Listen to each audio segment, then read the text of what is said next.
اس کے بعد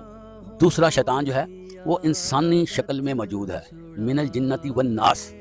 اللہ تعالیٰ سورہ ناس میں فرماتے ہیں کہ یہ جو ورگلانے والے لوگ ہیں یہ دو ہیں، ایک نظر نہ آنے والا، دوسرا انسانی شکل میں بھی شیاطین موجود ہیں۔ محترم حضرات، یہ جو انسانی شکل میں شیاطین ہیں یہ اس شیطان سے بھی زیادہ مؤثر ہوتے ہیں جو دلوں میں وسوسے ڈالتا ہے۔ یہ وہ شیطان ہے انسان جو انسان کو برائی کی طرف ہاتھ پکڑ کر لے کر جاتا ہے اور اس پر انسسٹ کرتا ہے، اس کو بڑی بڑی باتیں سناتا ہے، اس کو بڑے بڑے خواب دکھاتا ہے اور اس کو لذت اور جو ہے ٹیسٹ کی طرف لے کر جاتا ہے، جس کی وجہ سے اس کا حملہ جو ہے وہ زیادہ کارگر ثابت ہوتا ہے۔ قرآن حدیث میں مبارکہ ہے کہ ہر بندہ اپنی ہم جولیوں کے ساتھ اٹھایا جائے گا۔ محترم حضرات، جو بندے